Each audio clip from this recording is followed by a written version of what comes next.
Selamat pagi, bersama saya Cindy Raja.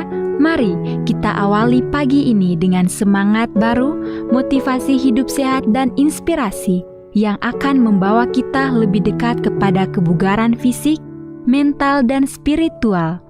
Perubahan kecil dalam hidup kita hari ini bisa menjadi langkah besar menuju umur panjang yang penuh kebahagiaan. Bersama kita akan merangkul kisah kemenangan, wawasan menarik, dan kekuatan harian yang berakar pada kebesaran Sang Pencipta. Tetap bersama kami di program Renungan Pagi, di mana setiap kata adalah dorongan untuk hari yang lebih baik. Kita mulai pagi ini dengan syukur dan harapan menuju hidup bugar selamanya. Ditulis oleh Kai Kusma bersama Pendeta Denny Kanajo. Selamat mendengarkan.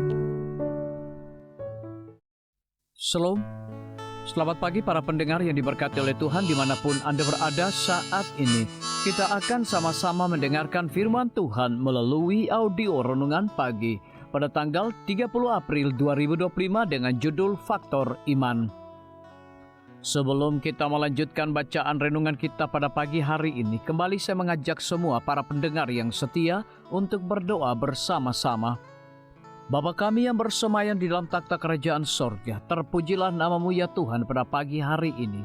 Sebelum kami melakukan segala aktivitas pelayanan dan pekerjaan kami sangat rindu sejenak untuk merenungkan kebenaran firman Tuhan. Kami butuh kuasa Roh Kudus-Mu, Tuhan curahkan kepada masing-masing kami. Terima kasih Tuhan Yesus, ampuni kami Bapa, karena kami sudah berdoa hanya di dalam nama Tuhan Yesus, Juru Selamat kami. Amin. Ayat inti kita terambil di dalam Injil Matius 9 ayat yang ke-22, demikian firman Tuhan. Teguhkanlah hatimu, imanmu telah menyelamatkan engkau. Mari kita ikuti penjelasannya.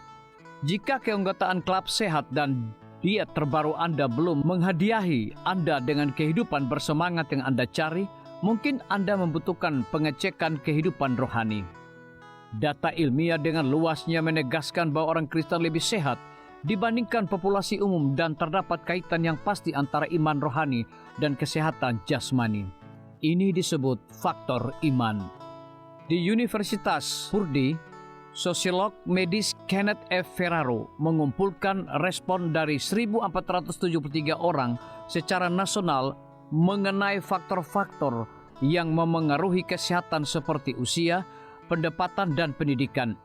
Mereka ditanya seberapa sering mereka berdoa, apakah mereka menganggap diri mereka kuat dalam iman, seberapa sering mereka menghadiri ibadah atau kebaktian gereja, dan apakah mereka membaca literatur keagamaan. Dari subjek penelitian menyatakan bahwa yang tidak menjalankan praktik-praktik di atas mengalami 2 kali lebih masalah-masalah kesehatan. 9% dari mereka yang termasuk dalam kategori tidak menjalankan kebiasaan tersebut melaporkan kesehatan yang buruk dibandingkan dengan hanya 3% pada kategori yang menjalankan. Selain itu, ketika hanya 26% dari mereka yang tidak pernah menghadiri ibadah melaporkan kesehatan yang sangat baik, ada 36% dari yang hadir ibadah mingguan melaporkan kesehatan yang sangat baik. Bagaimanapun juga orang-orang yang secara aktif terlihat dalam agama, mereka membuat perbedaan yang terbesar dalam status kesehatan, kata Ferraro. Sebuah studi tahun 1995 di Dartmouth Hitchcock Medical Center menemukan bahwa salah satu prediktor kelangsungan hidup terbaik di antara 232 pasien operasi jantung adalah sejauh mana pasien mendapatkan penghiburan dan kekuatan dari agama kepercayaan mereka. Mereka tidak memilikinya, memiliki angka kematian 3 kali lebih tinggi. Sebuah penelitian pada tahun 1996 terhadap 4.000 orang lanjut usia menemukan bahwa mereka menghadiri layanan keagamaan tidak terlalu tertekan dan secara fisik lebih sehat dibandingkan mereka yang tidak hadir atau beribadah di rumah. Sejumlah penelitian telah menunjukkan bahwa orang yang tidak mengunjungi gereja memiliki angka bunuh diri 4 kali lebih tinggi dibandingkan orang-orang yang menghadiri gereja secara teratur. Jadi apa yang membuat faktor iman menjadi obat yang baik? Pertama, orang menumbuhkan keimanannya dengan menghadiri ibadah keagamaan, cenderung mempunyai jaringan pertemanan yang kuat yang memastikan mereka mendapatkan perawatan medis yang tepat. Komunitas Kristen adalah keluarga yang peduli, penuh kasih, dan keluarga yang selalu hadir. Kedua, prinsip-prinsip Alkitab adalah prinsip-prinsip yang sehat.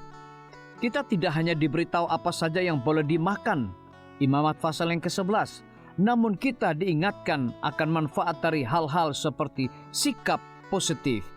Hati yang gembira adalah obat yang manjur, dan akhirnya obat yang terbaik dari segalanya.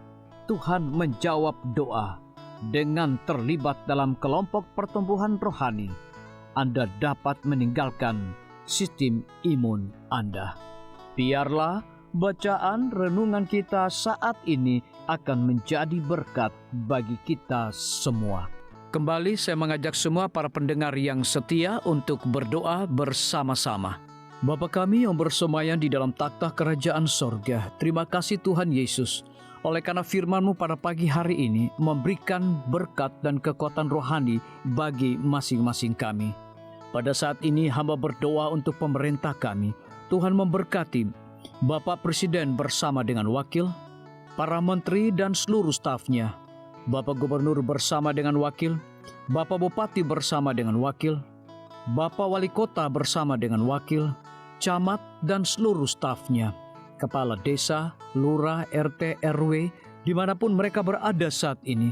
Kiranya Tuhan lindungi mereka, pelihara mereka, curahkan hikmat dan pengetahuan sorga kepada masing-masing mereka, agar mereka dapat menjalankan roda pemerintahan boleh sesuai dengan amanah dan titah daripada Tuhan sendiri. Pada pagi hari ini kami juga berdoa untuk para tim medis. Tuhan berkati dokter, perawat, bidan, farmasi, nutrisionis. Kiranya hikmat dan pengetahuan sorga, roh dedikasi yang tinggi, roh kelemah lembutan Tuhan berikan kepada masing-masing mereka, agar mereka dapat memberikan pelayanan yang terbaik bagi setiap pasien yang membutuhkan pelayanan mereka setiap hari.